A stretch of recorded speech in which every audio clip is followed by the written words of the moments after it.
the Orbit-Stabiliser Theorem states that if G is a group acting on a set X, and this set X doesn't have to be a group, it's just a set, and if we have an element X in that set X, then there's a bijection, which I've called beta here, from the orbit of X to the set of all cosets of the stabilizer of X.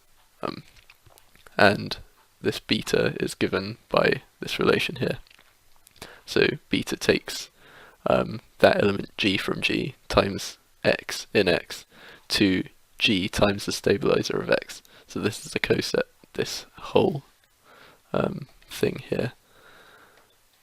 This is a coset. And in particular, if G is a finite group, then we have this nice relation between the size of the orbit, the size of G, and the size of the stabilizer of X. Now to prove this, we need to show that beta is a bijection, basically. And I've just written here, is this worthy to note that this set, our target set here, this is a set of cosets of the stabilizer of X with respect to the element G in G in G. So anyway, to prove this, first we need to show that beta is well defined. I mean, we don't know this for certain here. It may not be well defined, so we need to show it's well defined.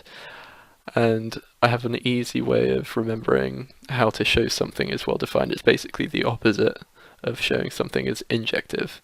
And what do I mean by that? Well, we'll take two elements, Gx and Hx, and then we'll show that beta applied to both of them gives the same thing. That means beta is well defined. So to show well definedness,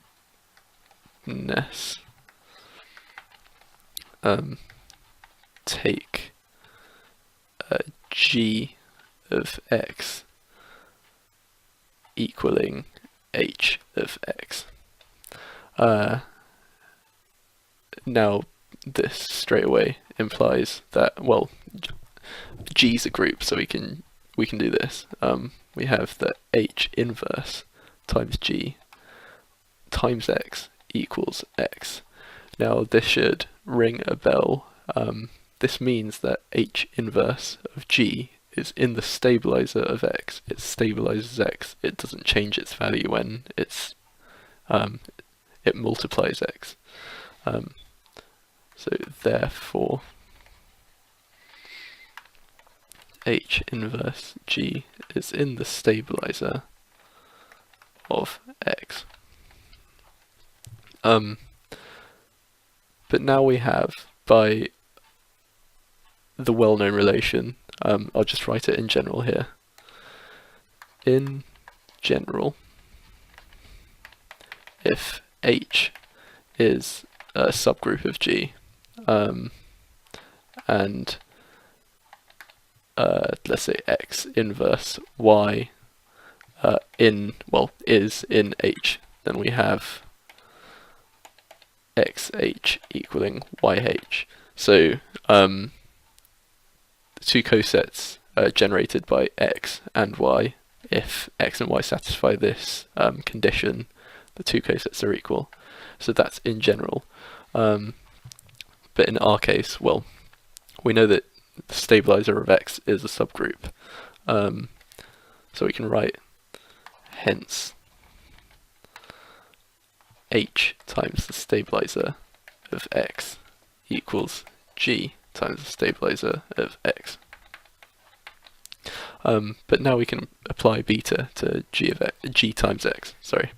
So now beta times G of X equals, well, it's defined up here, beta, sorry, not beta times, beta applied to G of X, G times X, sorry, equals G times the stabilizer of X. So we can write this down here. Equals G times the stabilizer of X. This is a coset, and we've just shown that this is equal to H times the stabilizer of X. and this is equal by definition to beta h of x. So we've shown that beta g of x equals beta of h of x. So beta is well defined. Now, all of these arrows really can be if and only if arrows. So we could just say injectivity. You can follow the argument backwards from here and get that beta is injective, but I'll write it out anyway. So to show injectivity, say beta gx equals beta h of x. Sorry, h times x. So to show injectivity, we'll want to eventually get that g of g times x equals h times x. But yeah, this is pretty simple. This is just doing kind of what we did previously, but backwards. So therefore, well, by the way, by how beta is defined, we have g times stabilizer of x equals h times stabilizer of x. And by our relation in blue up here, we have that h inverse g is in the stabilizer of x, i.e. h inverse g applied to x just gives us back x, which gives g of x equals h of x. So beta is injective. Now the last thing we need to do is show surjectivity for beta to be a bijection. So to show surjectivity, well, what do we do to show surjectivity? Now this is there's not much work involved in this. We take some element in our target space and then just show that we can find an element in the domain which maps to that element in the target space. Well, you can already probably see it. It's very simple. So take g times the stabilizer of x in our target space. We want, I'll just write it out fully for completeness. We want something which maps to this under our mapping beta. Well, g, the element gx in our domain does the job. Gx does the job. Namely, beta sends gx to g times the stabilizer of x. So we have surjectivity. Yeah, so now we have shown that beta is a bijection, and the bulk of the theorem is proved. Now to show the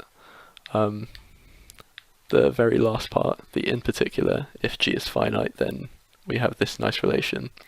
Well, first we need to note that, well, we've just shown that beta is a bijection, so we know that the size of the domain will be the size of the codomain, or the size of the target space, or whatever you want to call it. So the size of the orbit will be the size of this set here, the size of all of the cosets of the stabilizer of x in G. So let me just write that down in words here. I'll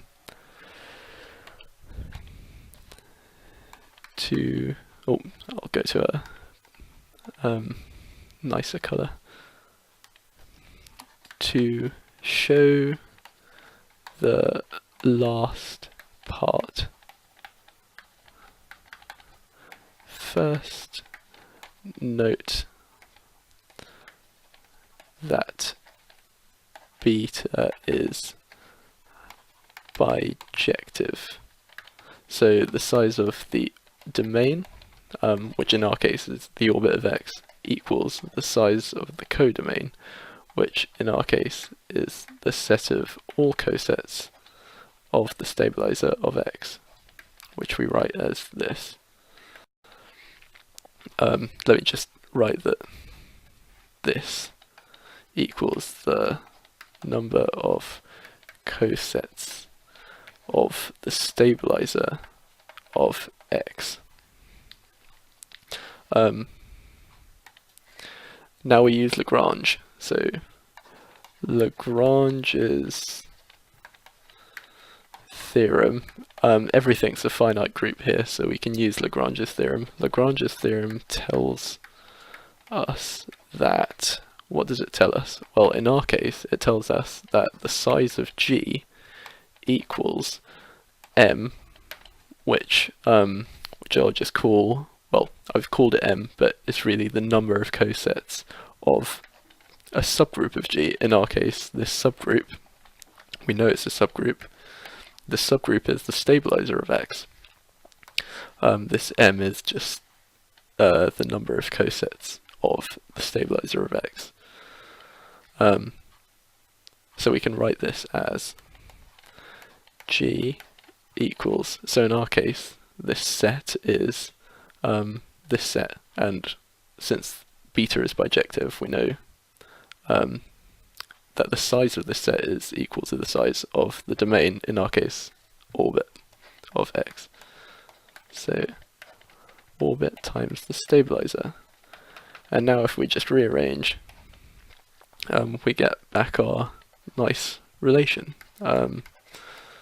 So orbit of X equals the size of the orbit of X equals the size of G over the size of the stabilizer, which is what we wanted to show.